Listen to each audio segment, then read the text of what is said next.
Hey folks, Barry from Levels here, still in my home workshop, rocking some serious quarantine hair.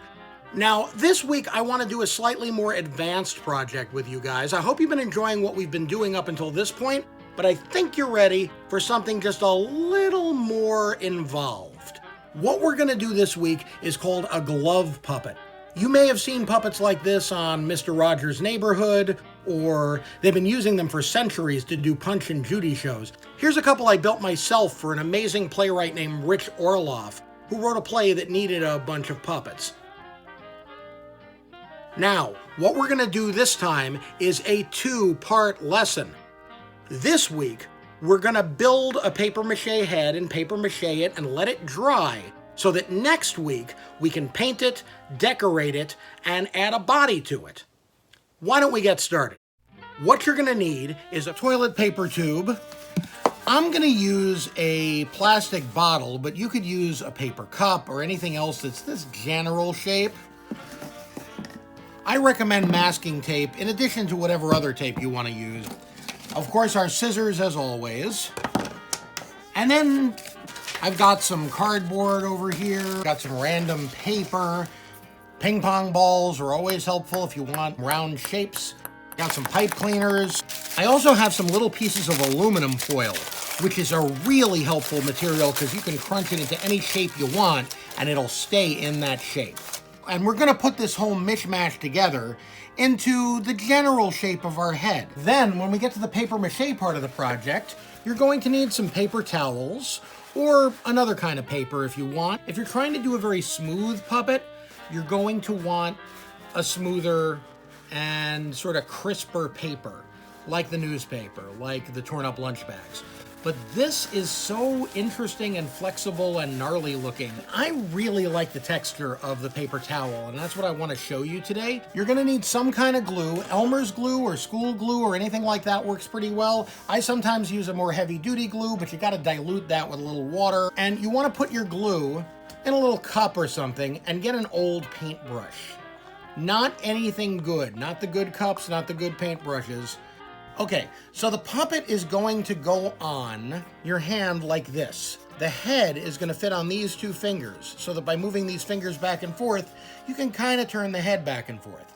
And then these are going to be the arms of the puppet. We'll deal with those when we deal with the body in our next episode. But right now, let's focus on the head. If your toilet paper tube fits on your fingers as well as this does on mine, that's great. You can move on to the next step. If not, cut it down the middle and tape it together to make it a little bit tighter. That's going to be the neck. Now the head itself, I'm going to very carefully cut into, there we go. Once I've cut in, it's much easier to cut around. Just stick that in and do this. I'm going to make my head out of this bottle by cutting off the top like that and inserting it and taping it into here so that we have a neck and a head. You definitely don't want this to come out. So I just want to use a lot of tape, and I'm going to use the duct tape because that's a particularly strong tape to keep that head in there. And in fact, I'm going to take a little paper, wad it up, and use it to kind of trap the head in there. Now what you have to figure out is, what face goes on that head? Well, this ping pong ball looks like it'd make a great nose. I'm just gonna crush it a little on one side so I can get it on there. There we go. I'm gonna use the masking tape. You can kind of crumple it over there and it doesn't leave a whole lot of huge wrinkles that you have to deal with. So there's my nose. I'll crumple up some more paper and tape it to the top of his head so he has a big, bulgy head. Okay. And let's just mash that in there and get it into the shape that you want. That's the great thing about paper. You can knead it and wad it up. Like I want a thick brow line on this guy. So I'm gonna mold that out of my aluminum foil.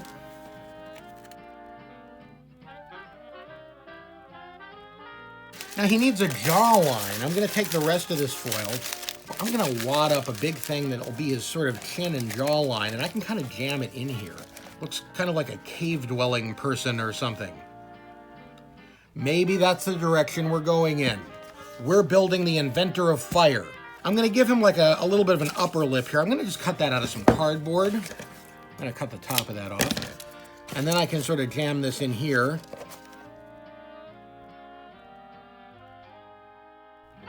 This is what I love about the aluminum foil, because you can just get your finger in there. Oh. Make me become real. No, strange man with tape. I think I want to give him a little bit more of a pronounced lip. I've got my little wadded up, I've sort of twisted together pipe cleaner, and I'm gonna just sort of tape it into the mouth.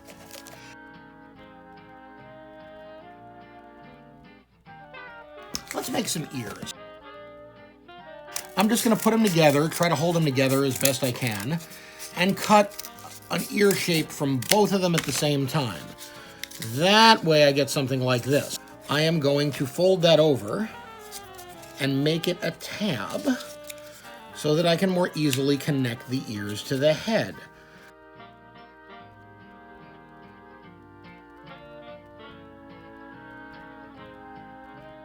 The more complete and the more sort of like packed down and solid you make your structure for your head, the less paper mache you're going to need to use later. So there's my solid shape. There's my puppet head. Who's ready to paper mache? I know I am! I've covered my work surface with garbage bags, and I've prepared a stand. All it is a soda bottle filled with water and sealed very tightly. The water is for weight so that it doesn't move. And now I'm gonna tape our little cave guy to the top of this, just so he doesn't fall off. What you have to do is rip a bunch of small pieces. Now it's very important that you rip. You see those edges? There are little fibers sticking out of them, and those fibers, those little paper fibers, are what will stick to the other pieces of paper. If you were to cut it, you'd get a crisp edge with no fibers, and that's not good for paper mache. You really want to rip.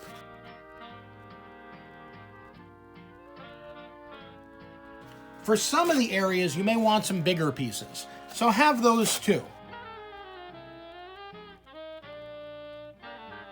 Now, what I'm gonna do is I'm gonna apply some glue using this old paintbrush to a couple of different areas of the face.